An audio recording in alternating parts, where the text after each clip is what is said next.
I started out life as a computer scientist.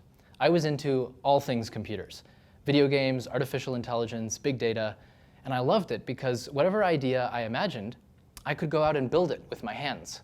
Well, more my fingers. But there was something that was missing for me. No matter how complicated my AI agents in Age of Empires were, running around chopping down trees to help me build my kingdom, they were nowhere near as intriguing as the world's most powerful computer, the human brain. Unbeknownst to me, while I was off working on computer stuff, the world of molecular biology was exploding.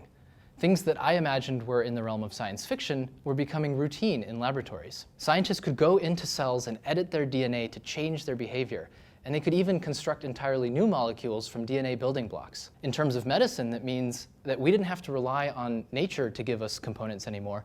We could go out and design what we needed.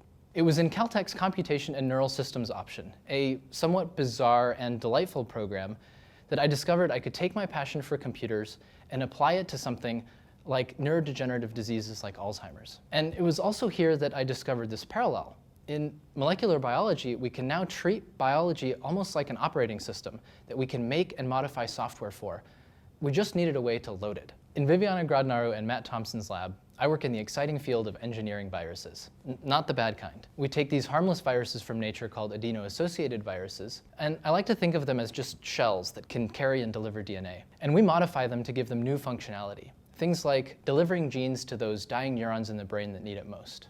Engineering viruses, that sounds crazy cool, right? I remember the first time I heard that as a computer person, I imagined scientists huddling around this huge microscope with these robotic nanoscale tweezers and then building viruses almost like Legos.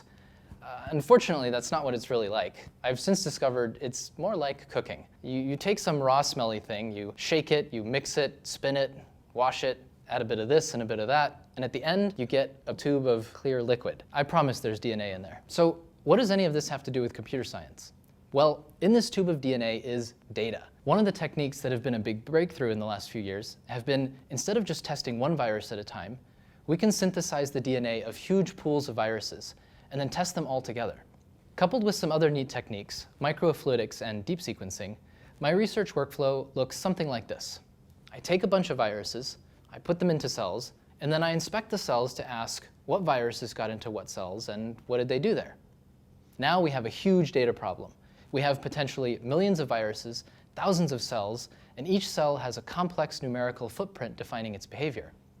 Lucky for me, my background prepared me for this, and now I've come full circle, and I design software to analyze this data and ask questions like, what's different between one virus from another? And how does it change the cell's behavior? And what type of cells are they? And I then turn to techniques in machine learning to build predictive models asking what virus works better than the other. And we can even use it to design new viruses that are hopefully better than the ones that we already have. So I've gone deep into the world of molecular biology, but I'm still using the mindset that I developed as a computer scientist. And I get to engineer molecules and work with huge amounts of data. And the best part is I get to do it for something that has real impact.